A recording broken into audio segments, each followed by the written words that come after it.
E começamos agora mais um Café com CEO, onde eu, Alexandre Velilla, sempre trago um executivo ou empresário líderes em suas respectivas indústrias para falarmos sobre empreendedorismo, carreira, tecnologia e inovação.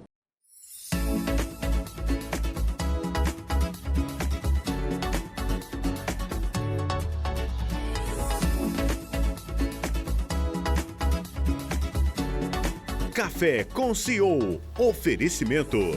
TAS Consultoria. Consultoria e auditoria especializada nas áreas contábil, empresarial, tributária, trabalhista e previdenciária. Concentre-se no que é fundamental para o sucesso do seu negócio. TAS Consultoria. Nosso foco é o seu crescimento. E Construtora Quest. A compra do imóvel é uma das maiores decisões da vida de uma pessoa. 2.000 unidades habitacionais em diversas cidades da região metropolitana de Curitiba. Conforto, segurança e satisfação a seus clientes. Nascemos para realizar o sonho da casa própria. E hoje eu tenho a grata satisfação, a honra de receber um querido amigo, Marcelo Batti, que é CFO da Suzano Papel e Celulose. Marcelo, seja muito bem-vindo. Muito obrigado, Alexandre. Prazer estar aqui com você. Poxa, Marcelo, vamos começar quente esse bate-papo. Você tem uma carreira, uma trajetória profissional brilhante, chegando e culminando, com sendo CFO da Suzano Papel e Celulose. Conta um pouquinho da sua trajetória profissional. Bom, eu sou formado em administração, comecei minha carreira como trainee numa instituição financeira, fiquei lá uns 10 anos. E teve um momento importante na minha carreira que foi quando eu decidi parar por um tempo e fazer um MBA fora do Brasil. E isso me deu a oportunidade de fazer uma troca de carreira, porque durante o período lá acabei conhecendo outras pessoas e recebi um convite para trabalhar numa empresa, que foi a Promon na época, que me deu a oportunidade de fazer essa transição do mercado financeiro para o mercado de empresas. E dali eu comecei a construir uma carreira como executivo financeiro ou CEO de várias empresas desde então. Mas a Promon que me deu essa oportunidade, E uma oportunidade muito legal, porque eu tinha 30 anos, eles me convidaram para ser CFO de um negócio que estava começando. Então, assim, tiveram bastante coragem e para mim foi uma oportunidade que eu procurei aproveitar da melhor maneira, E foi numa época que o CEO era o Rodrigo Abreu? Era o Rodrigo Abreu, o CEO, exatamente. Nós saímos os dois do MBA de Stanford e a Promon, que foi meio doida na época, eu acho, pegou dois moleques de 30 anos e colocou lá um CEO e um CFO para começar um negócio novo que acabou prosperando bastante até depois da nossa saída. E quando a gente pega tua carreira atual, Marcelo, uma carreira brilhante, na verdade, muito sucesso. Você recentemente, número 1 numa premiação aí de eleito o CFO mais admirado do país. Você vem ali no top 3 já faz alguns anos. Conta um pouquinho como foi receber esse prêmio. Esse prêmio é muito legal, porque ele é um prêmio dado pelos pares, É uma votação que é feita por uma revista, por um órgão da mídia, que ouve todos os CFOs do Brasil e cada um vota naquele que admira mais.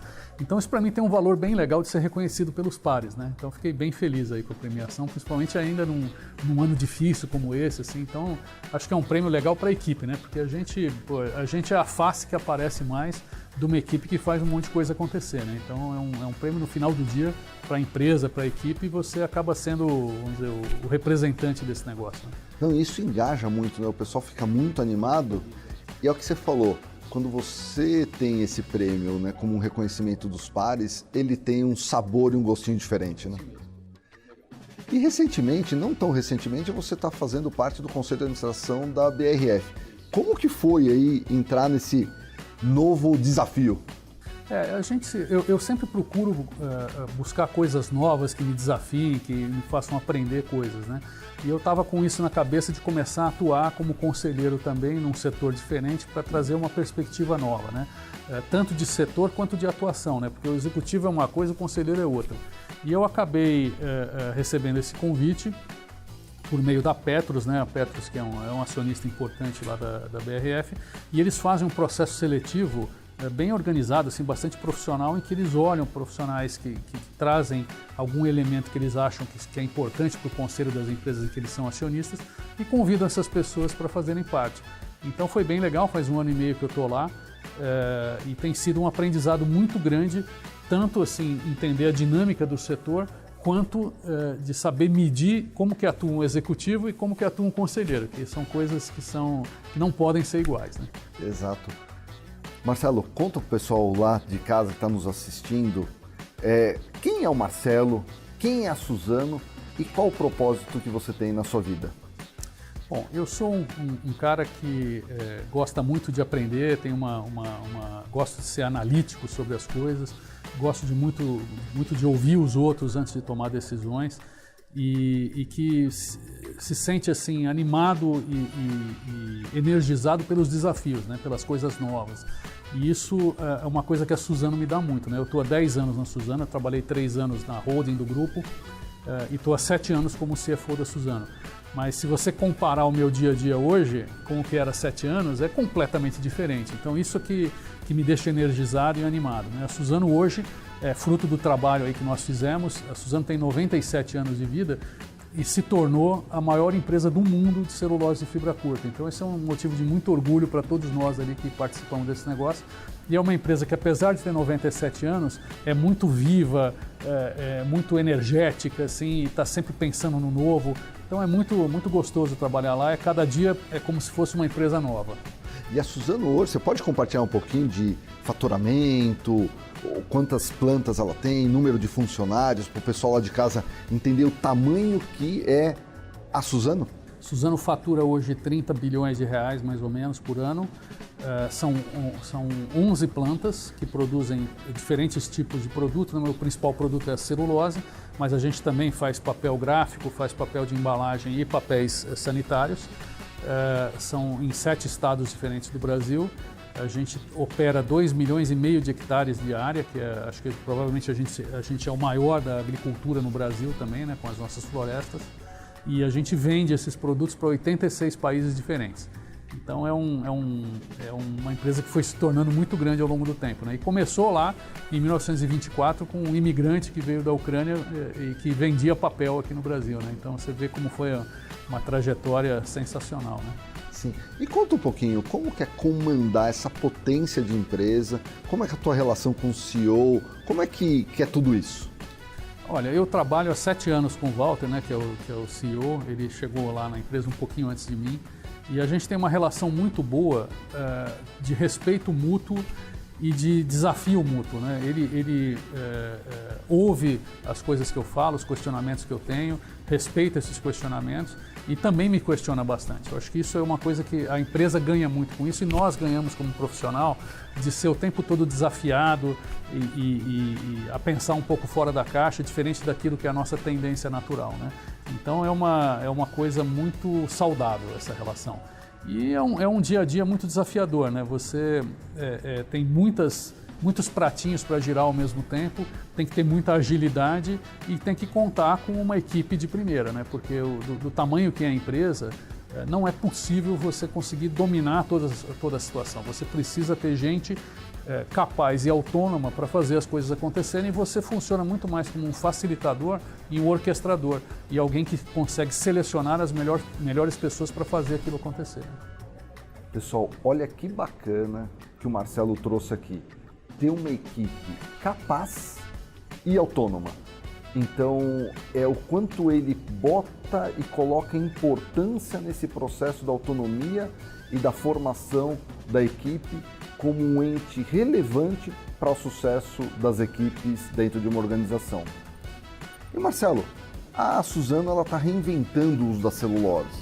Quer dizer, além do papel, a empresa está apostando no uso da celulose como combustível e tecido. Conta um pouquinho, esse é o futuro da Suzano? Eu acho que esse é o futuro da Suzano. A gente está num mercado em crescimento, né? Tanto o consumo de... Hoje a celulose basicamente serve para fazer papel, diferentes tipos de papel. E é um mercado que está em crescimento, né? Quando a gente pensa em papel, muita gente pensa no papel gráfico, né? O papel de imprimir e escrever. Esse o consumo cai, né? Com a digitalização. Porém, os papéis para embalagem e os papéis sanitários têm consumo crescente no mundo. Isso faz com que a celulose como um todo seja um produto que tem consumo crescente. Então a gente está num mercado que é bom. Porém, o crescimento do produtor de celulose como a Suzano está determinado pelo crescimento do consumo de papel. O nosso desafio é desenvolver novas utilizações para a celulose. E aí tem esses exemplos que você deu, combustível, têxtil, tem outros exemplos, né, como químicos, outras coisas que a gente pode extrair da árvore.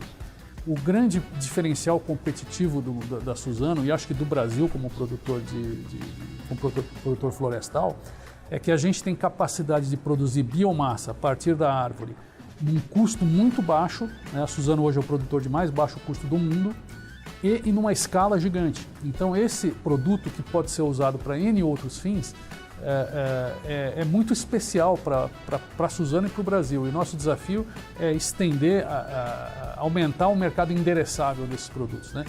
Muito impulsionado pela onda do ESG, porque os produtos a partir da árvore, eles vêm de uma fonte renovável, né? Quer dizer, você planta, colhe, planta de novo, então aquele se renova, e a maior parte dos produtos é biodegradável e reciclável. Então a gente consegue, o nosso desafio é conseguir trazer soluções de embalagens, de combustíveis, de têxteis, de químicos, que possam substituir aqueles produtos de origem fóssil. Essa é a grande oportunidade da Suzano. Não, e essa sopinha de palavras, né, ESG, ela é tão importante nas práticas sociais e ambientais, e eu sei que a Suzano e você, pessoalmente, dão muita importância para isso. Compartilha o que vocês têm feito lá na Suzano com relação a ESG. Alexandre, primeiro a gente olha isso muito numa perspectiva de negócio, né? Você tem uma atuação ESG de classe mundial, não é possível se você não ligar isso com o negócio da empresa. Isso não é filantropia, isso não é fazer uma coisa que é bonita, tem que ter um propósito para a empresa e um propósito para a sociedade, né? Então a gente procura ligar muito essas coisas. É lógico que no nosso caso isso não é tão complexo, porque como eu acabei de falar, né, essa onda favorece os negócios da companhia. Mas a gente tem que olhar de uma forma mais abrangente. Então eu te dou 2 exemplos. A gente criou recentemente uma meta de aumentar a biodiversidade, né? A biodiversidade está no nosso negócio? Indiretamente, diretamente não está, mas indiretamente está, porque a gente descobriu ao longo de muitos anos aí de pesquisa e desenvolvimento que você ter árvores nativas, plantar as árvores plantadas em mosaico com as nativas e usar a vantagem dessa biodiversidade melhora a produtividade daquilo que a gente faz. Então a gente criou uma meta aí de aumentar a biodiversidade, ligando aí ecossistemas nas áreas que a gente opera. Um outro exemplo é uma meta que a gente se colocou também para até 2030 tirar 200 mil pessoas da linha da pobreza nas áreas em que a gente atua. Por que isso é importante para nós? Porque não é possível, na nossa visão, você ser uma empresa de sucesso atuando em regiões onde as pessoas não têm mínimas condições. Então, isso cria problemas para a empresa no futuro. As pessoas vão se rebelar contra a empresa, vão eventualmente invadir as suas áreas, você não vai ter mão de obra qualificada para trabalhar no seu negócio. Então, é papel da empresa, sim, fomentar o crescimento dessas regiões e fazer com que essas pessoas melhorem de vida, porque isso vai beneficiar a empresa e vai beneficiar a sociedade. A gente gosta sempre de dizer assim, só é bom para nós se for bom para o mundo. E a gente acredita muito que essas coisas andam juntas e elas não vão uma contra a outra. Pelo contrário, elas se reforçam. Olha o ponto do Marcelo. ESG não é uma prática filantrópica per se. Ela faz com que a empresa tenha mais rentabilidade, mais eficiência operacional e ela se posicione no ecossistema que ela atua de forma muito relevante. Olha a dica aí, pessoal. Marcelo, vou mudar um pouquinho de assunto. Eu queria, você sabe, a gente está aqui no programa, a gente está muito inserido do Batalha das Startups, né? Já na segunda temporada, agora em 2021. Conta um pouquinho da tua visão sobre esse mundo das startups, tanto aqui no Brasil quanto fora. Vou dar a perspectiva de uma grande empresa como a Suzano em relação a isso, né? Quando você se propõe a ser uma empresa inovadora, a buscar novos caminhos, como eu falei, a gente tem que ser humilde o suficiente para saber que você não consegue fazer isso sozinho, né? Coisas novas que podem ser inventadas, elas podem acontecer dentro da empresa ou fora da empresa. Então a gente tem procurado trabalhar em conjunto com uma série de startups, tanto do que diz respeito à digitalização, quanto diz respeito ao desenvolvimento de novos produtos, para tentar, de uma forma direta ou indireta, atingir o objetivo que a gente tem, que é aumentar o tamanho do mercado endereçável da celulose, né? Então, eu vou te dar um exemplo legal. Há alguns anos, a gente fez alguns investimentos em startups que a gente acreditava que podiam desenvolver produtos que podiam ser interessantes para a gente. Tem coisa que andou melhor, tem coisa que não andou tanto, mas tem uma muito especial foi uma startup na Finlândia que a gente investiu, que está desenvolvendo lá uma forma diferente, mais sustentável de produzir tecido a partir da celulose. Essa empresa agora, esse ano, fez um IPO e está valendo já 700 milhões de euros. Né? Uma empresa que não produziu um único quilo de produto ainda. Ela está se desenvolvendo, né? Nós estamos começando a construir uma unidade industrial lá. Então, assim, o mercado está acreditando muito nisso. Então, para nós, esse universo das startups traz uma energia de criação e de inovação que complementa aquilo que a gente é capaz de fazer dentro da empresa. A gente não é capaz de fazer tudo sozinho. Poxa, é verdade, né? E quando você traz startups, né, que tem um modelo de agilidade, empreendedorismo na veia, isso complementa muito os planos estratégicos da companhia. E falando em inovação, falando um pouquinho mais de inovação, Marcelo, compartilha com a gente outras frentes que a Suzano está entrando em inovação, não só a Suzano, mas como você vê o mercado se movimentando para os próximos anos.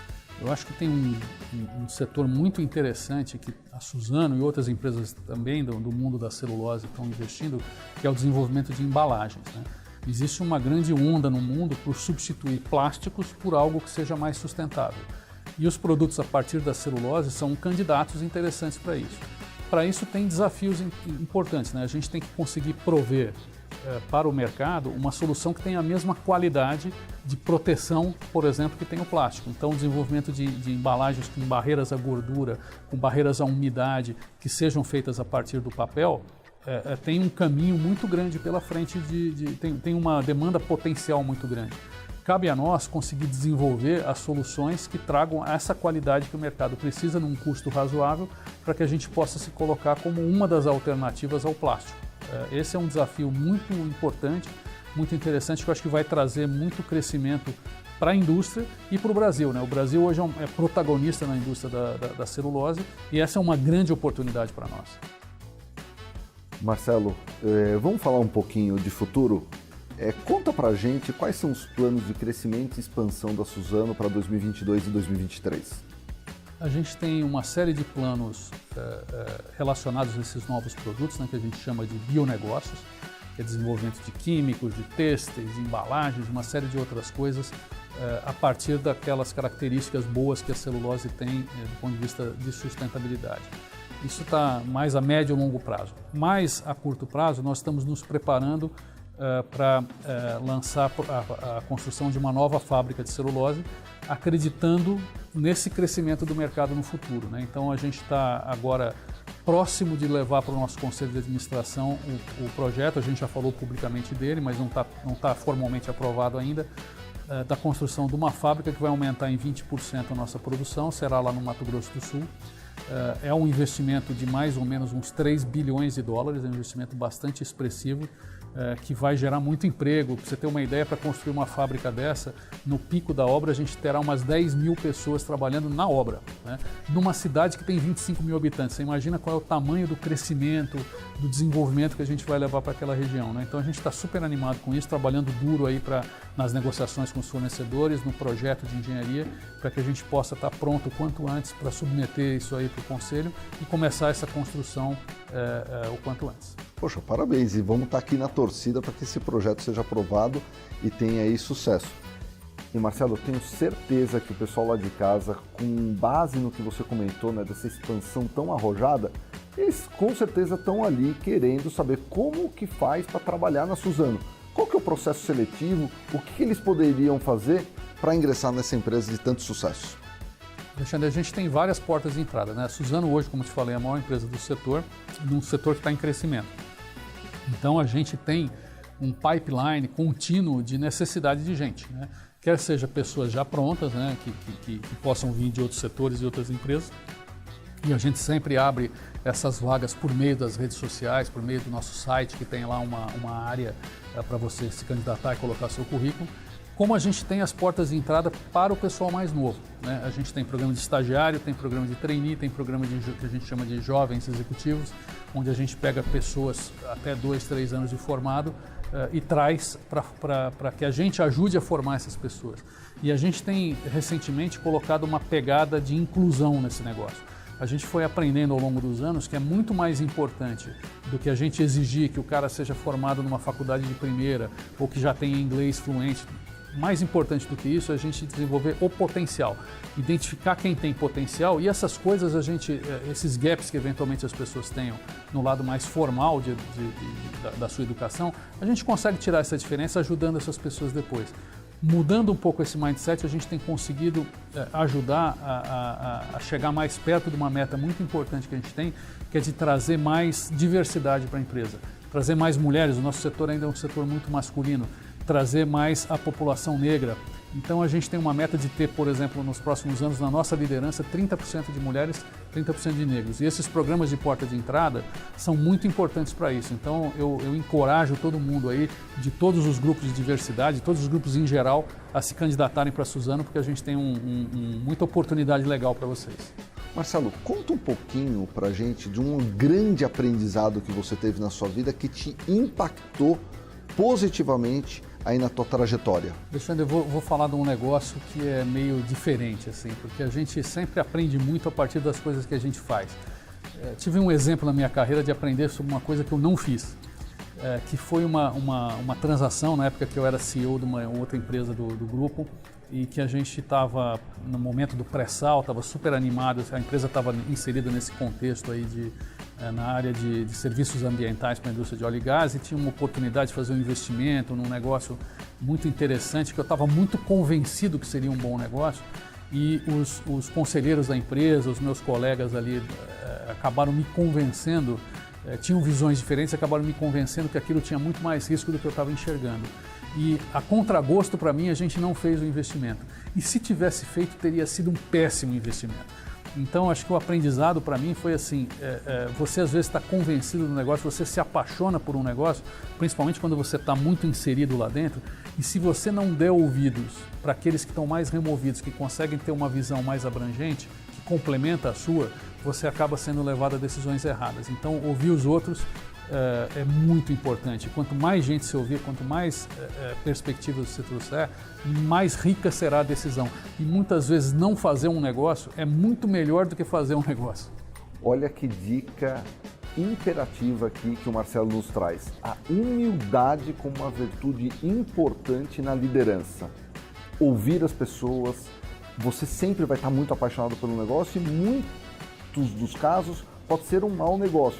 Então, quando você tem a humildade para ouvir os seus pares, ouvir as pessoas que te circundam, é um componente muito importante, uma virtude relevante no mundo empresarial. Marcelo, estamos chegando aqui ao final dessa bárbara entrevista, uma aula, e eu queria te pedir para você dar uma mensagem final ao pessoal que está nos assistindo. Olha, pessoal, acho que como mensagem que eu posso deixar é o seguinte, além desses temas que a gente já falou, né?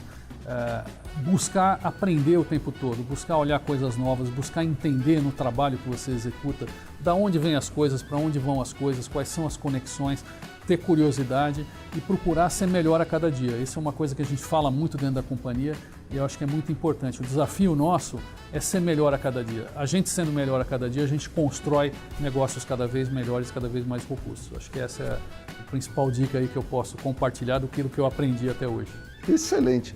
Marcelo, eu queria te agradecer demais por ter participado desse episódio aqui do Café com o CEO e eu vou te esperar numa próxima entrevista. Legal, muito obrigado. Foi um prazer estar aqui com vocês. Obrigado. Bárbara essa entrevista, não? Você gostou? Curta, compartilhe com seus amigos e se inscreva no nosso canal Café com o CEO. Te aguardo semana que vem no próximo episódio. Café com CEO. Oferecimento. TAS Consultoria. Nosso foco é o seu crescimento. E Construtora Quest. Nascemos para realizar o sonho da casa própria.